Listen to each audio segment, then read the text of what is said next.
In 1258, witnesses in Baghdad watched in horror as the Tigris River ran black with ink, the precious ink of thousands of books from the great house of wisdom, thrown into the waters by invading Mongols. Other accounts said the river ran red with blood as scholars and citizens perished. This was the sack of Baghdad by Hulagu Khan's army, a cataclysmic event that marked the end of an era. But why did the Islamic world's golden age, a centuries-long flourishing of science and culture, come to such a tragic close? Was it truly destroyed in a single blow by foreign invaders, or had it been quietly fading long before that fateful siege? Stay with us as we unravel the mystery of why the Golden Age ended, and what its downfall meant for the world and for the civilization that once nurtured it. To understand the end, we must appreciate what came before. The Islamic Golden Age is traditionally dated from roughly the 8th to the 13th century, beginning under the Abbasid caliphs and ending with the Mongol siege of Baghdad in 1258. In this period, the Muslim world became a beacon of learning. The Abbasid capital Baghdad, along with other centers like Cordoba and Cairo, hosted scholars of all faiths who flocked to centers of knowledge such as the famed House of Wisdom. There, a massive translation movement was underway. Experts translated the great works of ancient Greece, Persia, India, and beyond into Arabic, preserving and building upon classical knowledge. Many priceless texts that might have been lost to time survived in Arabic libraries. Works of philosophers and scientists like Galen, Hippocrates, Plato, Aristotle, Ptolemy, and Archimedes were studied and annotated in Arabic. This cross-pollination of knowledge fueled original advances in mathematics, astronomy, medicine, engineering, literature, and more. For several centuries, the Islamic world led civilization in intellectual pursuits. Scholars such as al-Khwarizmi, the father of algebra, Ibn Sina, Avicenna, in medicine, al-Haytham in optics, and countless others made breakthroughs that would later inspire the Renaissance. As we explored in our previous episode, before the Renaissance, there was Baghdad. The knowledge cultivated during this era would eventually help spark Europe's great revival. The Golden Age of Islam shone brightly, a time of curiosity, tolerance, and innovation. But as the saying goes, all golden ages must eventually set. By the 1100s, clouds were gathering on the horizon. Long before the Mongols arrived at the gates of Baghdad, the unity and dynamism of the early Golden Age had begun to falter. The once mighty Abbasid Caliphate had started to fracture politically. After the peak reigns of caliphs like Harun al-Rashid, d. 809, and his son al-Ma'mun, d. 833, central authority weakened. Regional dynasties and rival caliphates sprang up, in North Africa, Spain, Persia, etc., chipping away at the Abbasids' power. Some historians argue that Islamic civilization entered a gradual decline well before the 13th century, perhaps as early as the mid-10th century, once the initial burst of translation and scientific innovation had passed. The empire began losing territories after al-Ma'mun's era, and the lavish royal patronage of science that characterized the early Golden Age was harder to sustain in a fragmented realm. In short, the internal political cohesion that nurtured the scholarly bloom was waning. Meanwhile, external pressures mounted. The Crusades, waves of Christian armies from Europe struck in the late 11th and 12th centuries, capturing Jerusalem and other parts of the Levant. These conflicts not only brought religious and military upheaval but also disrupted trade and drained resources from the Islamic world. By the 12th century, the once dominant empire was already weakened, and the Crusades further debilitated the region's stability. Amid the political turmoil, a more subtle shift was occurring in the intellectual and religious climate of the Muslim world. Some historians and commentators have pointed to the rise of theological conservatism and orthodoxy as a factor in the Golden Age's decline. This view holds that an internal battle of ideas gradually dampened the spirit of scientific inquiry. At the center of this debate stands the figure of Imam al-Ghazali, 1058–1111, a brilliant theologian and philosopher.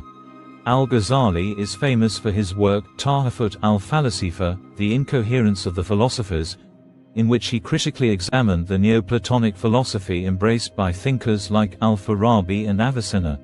In doing so, he argued that certain metaphysical questions, for example, the exact nature of causality, were beyond human reason and better left to divine revelation. In modern times, some have blamed al-Ghazali for choking off the scientific spirit of the Islamic world. Economic historian Joel Mocker, for instance, argued that al-Ghazali was a key figure in the decline in Islamic science, suggesting that his influence led to a cultural shift shunning scientific thinking. However, this theory is highly controversial, and many historians dispute it. They point out that al-Ghazali's critique was nuanced.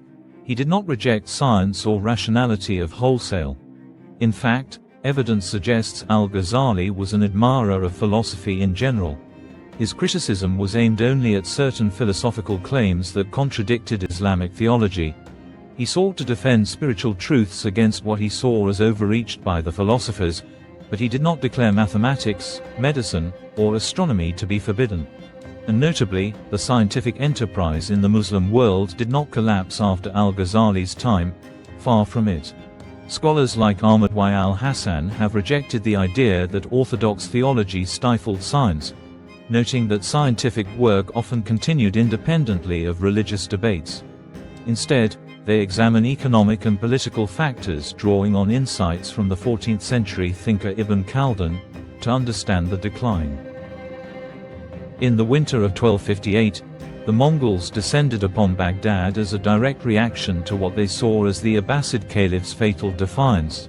Hulagu Khan, acting on his brother Great Khan Monk's command to either secure submission or destroy those who did not, had initially attempted diplomacy. He demanded that Caliph al-Mustazim acknowledge Mongol supremacy, warning in ominous letters that refusal would bring catastrophe. Hulagu vowed he would not leave a single person alive, and would turn your city, lands and empire into flames. Al-Mustazim, however, spurned these ultimatums. He reportedly dismissed Hulagu as a mere young man, and arrogantly boasted that his own army would tear the Mongols into pieces. This breakdown of diplomacy, and the Caliph's brazen refusal to yield, shattered any hope of peace. To the Mongols, the Caliph's stance was a grievous affront and a threat to their authority that could not go unanswered.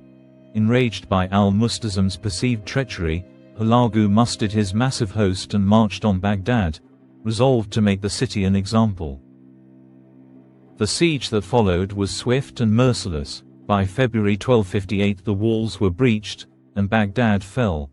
Hulagu's forces unleashed an orgy of destruction in vengeance. Mosques, palaces and marketplaces were put to the torch, and the storied House of Wisdom, Beit al-Hikmah, was annihilated. Its countless precious books flung into the Tigris River. The last Abbasid Caliph, al-Mustazim, was executed. Legend says he was rolled in a carpet and trampled, to avoid spilling royal blood.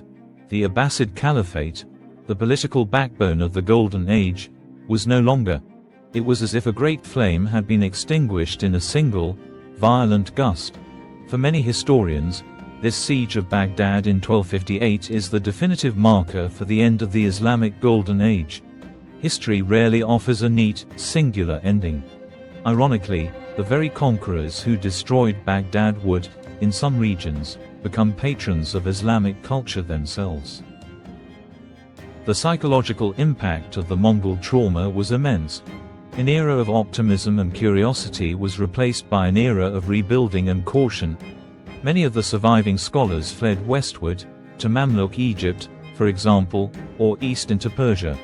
But without a unifying caliphate to champion learning on the same scale, the momentum of scientific and intellectual progress slowed dramatically across the Islamic lands. The balance of power had shifted. As the historian Ibn Khaldun later theorized, civilizations have cycles, and it seemed the cycle had turned for the heirs of the Golden Age. In the end, why did the Golden Age of Islam end? The simplest answer: it ended because history is unforgiving. Great civilizations can rise to dazzling heights, but they are also vulnerable to internal decay and external shocks. In the case of the Islamic Golden Age, a perfect storm of factors converged. Internally, political fragmentation and shifting attitudes, about religion, about intellectualism, gradually weakened the foundations. Externally, relentless pressures, the Crusades, and ultimately the Mongol invasion, delivered the death blow. Perhaps the wonder is not that it ended in the 13th century, but that it lasted as long as it did, shining across half a millennium. The Golden Age's end was a turning point for humanity. Knowledge that once illuminated the East now found new homes in the West, and the world's balance of innovation was forever changed. Yet, the story is not so clear-cut, and it remains the subject of lively debate and yes, controversy. Was it the swords of the Mongols or the pens of the theologians that truly ended this Golden Age? Or was its decline an inevitable cycle of history, the result of empire and economics rather than faith and philosophy? There is no shortage of opinions, and the unanswered question I'll leave you with is this. What do you think was the biggest reason the Golden Age came to an end? Was it the cataclysm of 1258? Or had the flame already been dying out from within? Let me know your thoughts in the comments. The end of the Golden Age is a somber tale, but it's also a reminder that knowledge and progress are precious. Thank you for watching, and until next time, stay curious.